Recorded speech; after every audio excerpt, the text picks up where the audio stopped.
Hi, everybody. I hope everybody's having a great weekend. I was able to get to the theater and see Shazam! Fury of the Gods. And I kind of wanted to chat with you guys about my experience with that film. And yeah, it was an experience. No, I kind of want to go with those non-spoilers to begin with, and then I'll give you guys fair notice, and then we'll go. I just really want to talk about the ending towards the end of this video. But before we do all that, make sure to subscribe if you're not subscribed already, and like this video, and definitely come give me a comment about how you felt about the film. But let's start with the fact that I did not like the first film. Okay, and the reason being was that I grew up with the Shazam ISIS Hour. So it was a live action Saturday morning show because it wasn't a cartoon. Kind of like how Power Rangers was, in the Next Generation, where, it was a live action, but it was like a Saturday morning event for kids. And we had Shazam and ISIS. And it was great for that time period. In fact, the guy that played Billy Batson is actually in this film. He has the red shirt, and he's probably in his 70s. It looked like he was older than that. With a red shirt and a yellow collar. So if you missed the reference there at the end of the movie, that's what that one means. So chances are most people will not get it. So anyway, he had the wisdom of Solomon. So he did not act like a child. And if you didn't know, Shazam stands for the different powers. So the power of Zeus is the Z, and the wisdom of Solomon is the S, etc., all the way down the line. So each one of those things, and they actually make reference to that in this film, and they actually bring up the fact that Billy in this one does not have the wisdom of Solomon. So I guess other people have brought that up, and the writers finally conceded. So anyway, he acted like an adult, not like a child. So it was very hard for me to get used to him acting like, a teenager, as Shazam or as Captain Marvel, because the character should be named Captain Marvel. However, it was a race, right? Because Marvel and DC throughout the ages have always had characters named Captain Marvel. All right, so Shazam was DC's, and then Captain Marvel was Marvel's, and of course that got handed down to Carol, who became the Captain Marvel later. Of course, she was the first one to the big screen, so Shazam was left without a name, which is brought up several times during the film that he doesn't have a name. And everybody's like, well, why don't you just call him Shazam? And they have made this mistake in the comics, and even at the end of this film, and they say, our name is Shazam. But that's impossible, because how do you introduce yourself? You say, hi, I'm Shazam! And you get hit by lightning and you're back being a kid again. So he transforms by using the word. So he can't say, hi, I'm Shazam. He'd immediately change back. It doesn't work. And that's why it was always the Marvel family. Okay, so this should be Captain Marvel and the Marvel family. In fact, Adam Brody, I'll get into the cast here in a second, but this is just a little tidbit of information. If you watched Elvis, if you know anything about Elvis, his favorite character was Captain Marvel Jr., which is the same character Adam Brody plays in this film. So, I hope I got his name right. I believe I did.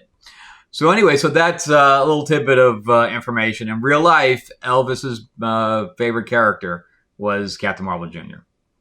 So anyway, that's how the history of Shazam is. In fact, the guy that wrote who created the character, of course, he was another company's, comic-wise, another company's Superman. And then DC inherited him. So that's why he had a very similar kind of set of powers. But on the same token, he, came from being a child. So he had this acumen where he was changing from a child, so all of the children reading him could identify and saying, hey, all I have to do is say Shazam, and I got superpowers too. And that's where, he pretty much came from, and that was his draw. So so even Bill Parker, I think, was the one who created with Shazam, and he was actually credited here as writer. So it was directed by David Sandberg, who directed the first one, and also directed horror, kind of like Lights Out, I think was one of his. And Annabelle Creation. And let's talk about now the cast. So everybody returned from the previous film. Everybody except Mary Marvel. So the one playing Mary Marvel, I don't know if she just pissed somebody off or whatever happens in Hollywood. She just got busy, but chances are she just pissed somebody off or didn't act correctly on set, and they replaced her. And since David Sandberg directed Annabelle Creation, they brought the actress in from Annabelle Creation to play that role, and she was great. I had no problem with her at all. I thought that she did a really good job. So I thought she was a great addition. And in fact, Mary Marvel is, I don't know if you can see it up here. I'll take it down. Mary Marvel. I love the character Mary Marvel, and in fact, here's one of the covers that I really love from a comic that was recently released from Mary Marvel. So, she's actually my favorite person of the Marvel family. And again, that was the comic where they said, "Oh, you can just call her Shazam." You can't. You can't. I don't think you thought this through. But anyway, so that was as far as the cast is concerned. Of course, Zachary Levi does a great job, and he comes back to lead the family, and I was happy with his. He's always charming, and of course, you also have Helen Mirren, Lucy Liu playing the villains. And for 50-something years old, Lucy Liu still has a great pair of legs. And that was the other thing about, I guess her name is Grace Carolyn Curry, who's playing Mary Marvel. And wow, when she was outside the costume, just in a regular shirt, she had a problem. That shirt just didn't fit her. I'll just leave it at that. Also, Megan Good did a really good job. Sometimes she was over the top, but she played the youngest character, who's Darla, and she's the one that loves animals, etc. And we see that throughout the film. And sometimes she was over the top, but she played it for such a cutesy and endearing manner that we kind of forgave her for some of the over the top, just because her character was decent. And Jack Dylan Grazer plays Freddy. So Freddy is Captain Marvel Jr. And then we had, now some people said differently than I thought, but Rachel Zegler plays the love interest for Freddy. And she's playing a goddess priestess, a goddess sister of the three. Of course, they're all different. one's white, we're British, one's Latin, and one's Asian. So you have three different sisters. Don't think too far into that. But I don't think Greek mythology had that in mind when that casting in mind when somebody was writing that in ancient Greece. But yeah, so again, the cast did a good job, and I thought that Rachel Zegler, who I did not like in West Side Story, she almost kind of ruined the film for me. I don't think she did a good job in West Side Story. I think she did a better job here. In fact, I was like groaning because I'm not even going to go see. Maybe that's kind of thing what pissed me off, like the what she said about Snow White. We don't need no man situation with Snow White. So they're changing Snow White completely, and her and Gal Gadot were all for it, and apparently, obviously, nobody's going to see that thing. Look at the problem that Little Mermaid's having, so Snow White's going to be a problem too. But in this film, I did like Rachel Zegler. I thought her and Freddie had a decent amount of chemistry. Some of the other reviewers did say that some of their touchy-feely moments were kind of out of place, and I kind of agree with that.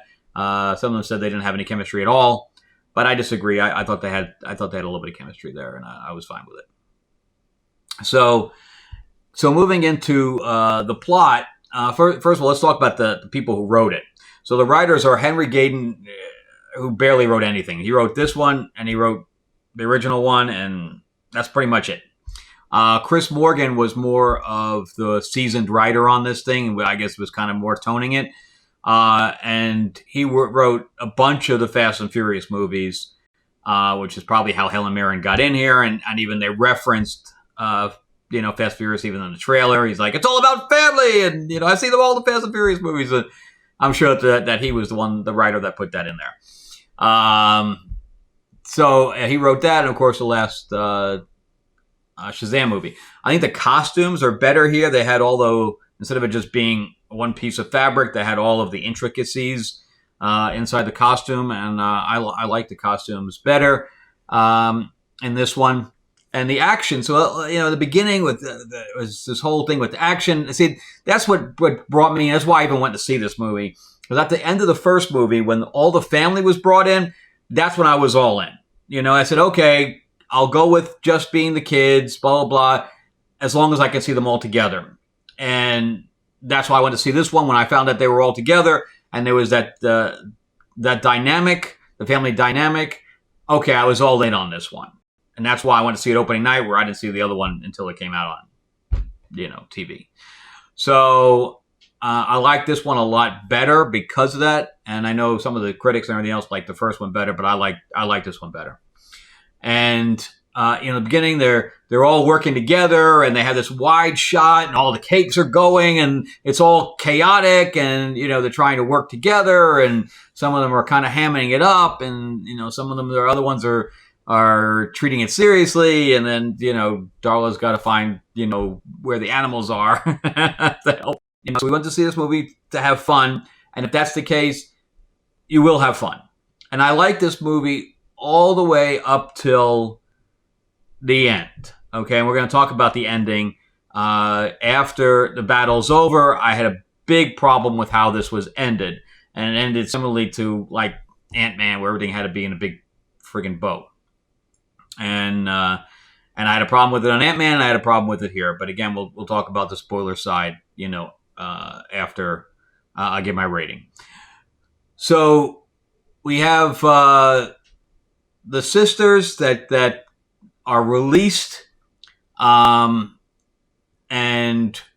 Anthea, who's played by Rachel Zegler, she's trying to be a normal teenager. I didn't understand that portion of it. She's 1,000 years old and trying to be a teenager, so it had some plot holes that were never fixed. And the other two were trying to recreate their world, so that was where the dichotomy of the villains come in. But I thought the villains did a really great job. They were very just exuded. Those three, especially Helen Mirren and Lucy Liu together, really good stuff. Really good stuff. I could tell that they're seasoned actors. They know how to play off each other, and they did that. So good stuff there. And then I even teared up a couple of times. If you're looking for a little bit of emotion, you'll have it here with how it's all about, I hate to say it, it's all about family. But Billy's getting a little older. He's worried he's going to lose his family because he's in a foster home. And after you age out, then, the foster family can say, see you later, you're on your own.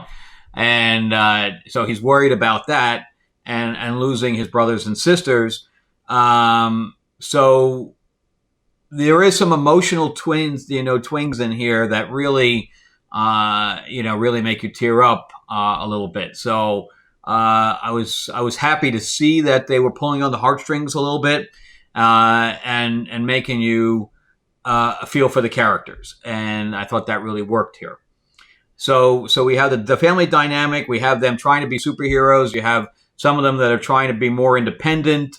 You have Mary, who is trying to be an adult. And so each one of them has little arcs. And I kind of like that. And, of course, then we get to the ending where we have some of this, I thought for the most part, the CGI was really good. At the end, we have some monsters running around. Like one of them is from Sinbad, the original Sinbad, stop motion Sinbad from like the 70s. One of the monsters with the horn. And, some of them look, a little like video game-ish. But anyway, overall, I really enjoyed the film. I thought it was lots of fun. I suggest you guys go out and see it.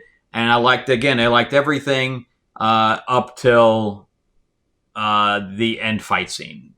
So I want to talk about that right now, but I want to go into spoilers. But I'm going to give this that's between a 7 to 7.5 out of 10.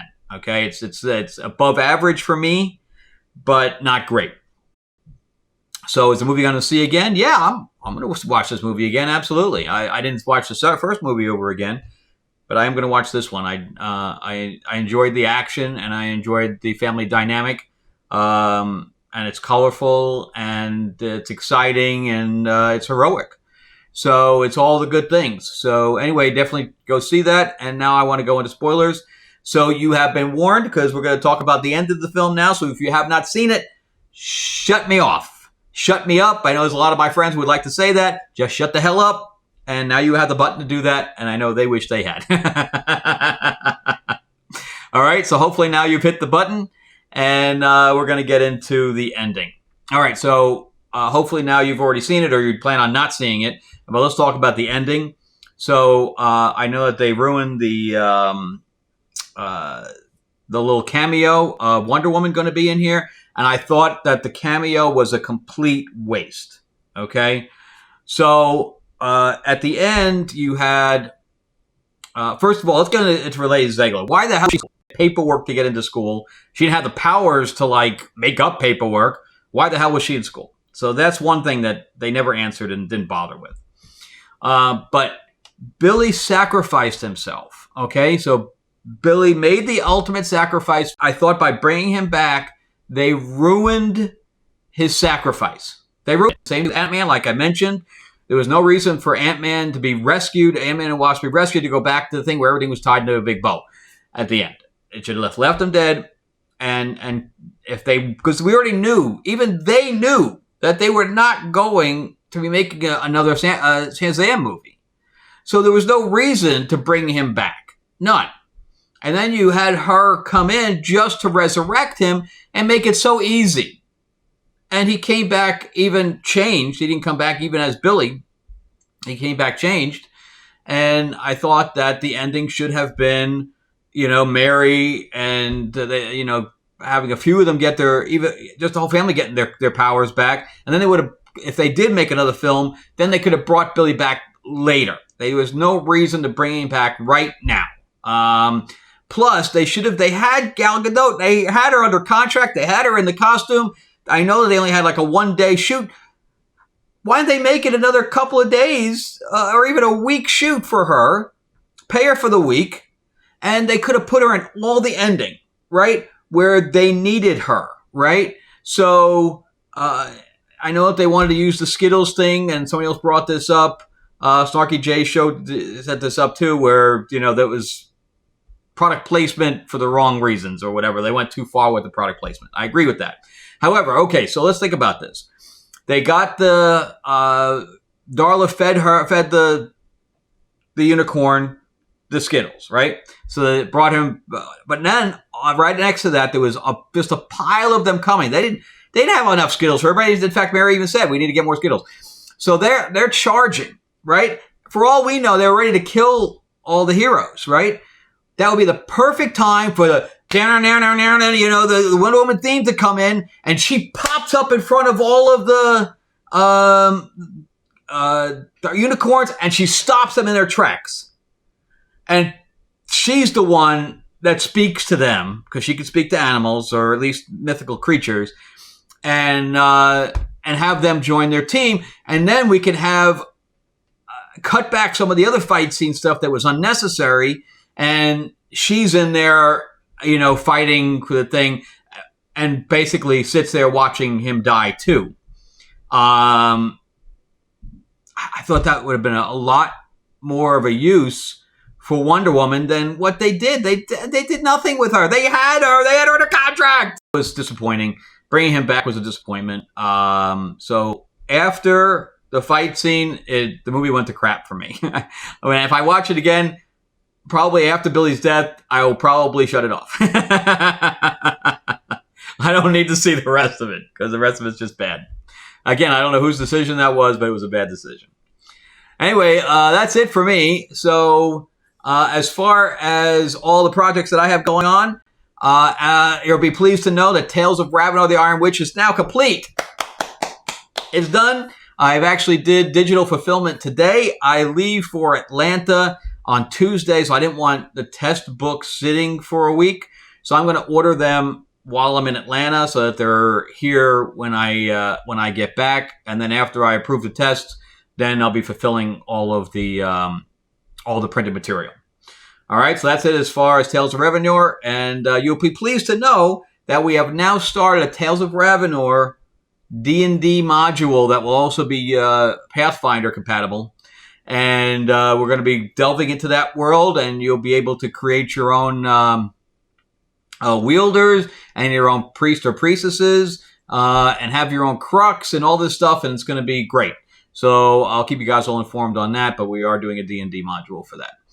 And as far as Lords of LA, we're on page like 18 or 19 now. We're going to go to page 24 for the third issue because the first one was 1 and 2, and now we're doing 3 and 4, and they're combined. That's why they're 48 pages each. So I'm going to get issue 3 done, and I'm going to be launching that as well. So look for that, and it's all looking really, really good. Alex is doing a great job. Maria is just she's just inking up a storm. And James Brown, yes, my colorist's name is James Brown, no relation. And he's doing a great job on the colors. Some of the covers just look great. We're doing another Maryland cover. We're doing some female samurai covers for Lena, and it's all looking great. So, in fact, I'll put one of them here. Or is it here? Here. So I'll put one of those up. And as far as the next campaign I have going on is we're going to be doing a Destiny Aurora audiobook. And for people that don't have Audible, it'll be downloadable. Plus, you'll be able to buy all of the previous comics and previous novels as well as this campaign. I'm looking to launch this campaign right when I get back. So beginning of April, I'm looking to launch. So look for that as well. And I'm excited to see what you guys think of Shazam Fury of the Gods. All right? Have a good one, guys. And remember to do all the YouTube things. Subscribe and give me your comments below. And give me a like. Have a good one, guys. Bye.